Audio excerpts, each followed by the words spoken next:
దేవుని వాక్యమును గమనించినప్పుడు అసలు దేని నుండి స్వాతంత్రం కలిగింది మనకు?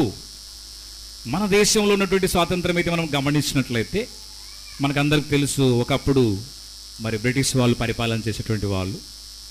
ఆ తర్వాత మరి ఎంతోమంది నాయకులు పోరాటం చేస్తే ఈ స్వాతంత్రం వచ్చింది 1947 ఆగస్టు 15వ తారీఖున. అయితే మన ప్రభు అయిన యేసుక్రీస్తు స్వాతంత్రం ఏంటి అని మనం గమనించినప్పుడు ఎలా కలిగింది అని అంటే, గలతీయులకు రాసిన పత్రిక 2వ అధ్యాయము 4వ వచనాన్ని చూద్దామండి.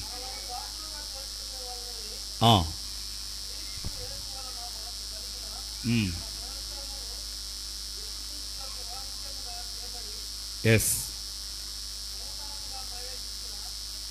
మనలను దాసులుగా చేసుకున్న వల్లని క్రీస్తు యేసు వలన మనకు కలిగిన మన స్వాతంత్ర్యమును